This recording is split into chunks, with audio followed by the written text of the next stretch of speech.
Will Joaquin Phoenix have more luck with Spike Jonze than he did with Paul Thomas Anderson? You're watching Beyond the Trailer's review of Her. I want to learn everything about everything. I want to discover myself. I want that for you too. Keep going.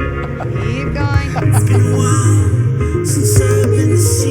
Falling in love is kind of like a form of socially acceptable insanity. You're dating your computer? She's not just a computer. You always wanted to have a wife without the challenges of actually dealing with anything real. I'm glad that you found someone. The Master was a pretty big disappointment during last year's awards season, getting pity nominations for only its actors from the Golden Globes and the Oscars. And some moviegoers, including this one, would say it was a pretty big disappointment all around. But Phoenix, back in the game after Walk the Line and The Strange Detour, which was mockumentary I'm Still Here, powers on with Her, and has even re-teamed with Anderson for 2014's Inherent Vice. And hey, maybe Anderson is still a good bet, as he's rebounded before with There Will Be Blood after his other misfire, Punch Drunk Love, whereas Jonze has yet to recapture his Being John Malkovich glory, unless you count that weapon of choice music video, which some would argue is actually his greatest achievement. But the industry is pretty enamored with Her so far, which has already won numerous accolades with several important ones pending, including Golden Globe nominations for Best Picture, Best Actor, and Best Screenplay for Jonze. Now, the reason Phoenix's co-star Scarlett Johansson wasn't nominated is because the Hollywood Foreign Press Association, who hands out the Globes, decided she was ineligible because she doesn't actually appear on screen. Isn't that the whole point of the movie? The SAG Awards apparently felt the same way. They actually ignored the movie entirely, although there's still some hope she could land an Oscar nod.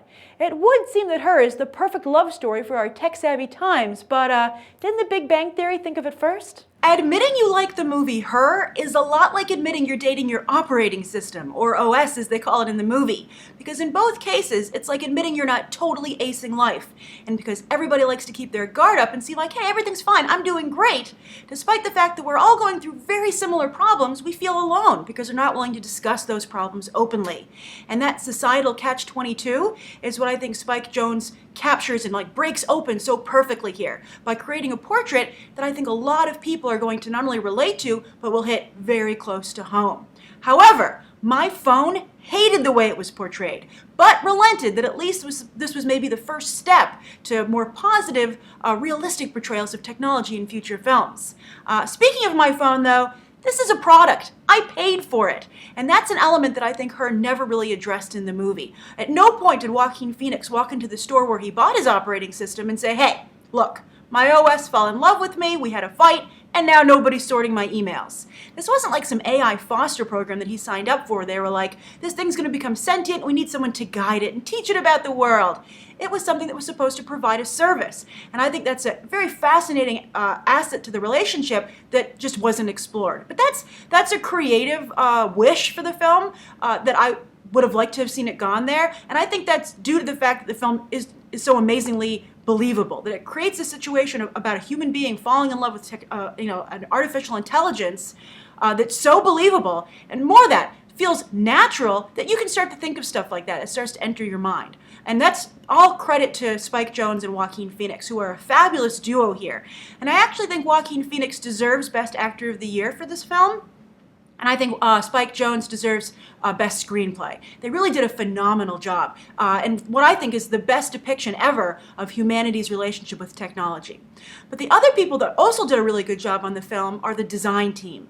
This was one of the most fascinating and wonderful depictions of the future I've ever seen. I loved it. It was like pop sci-fi.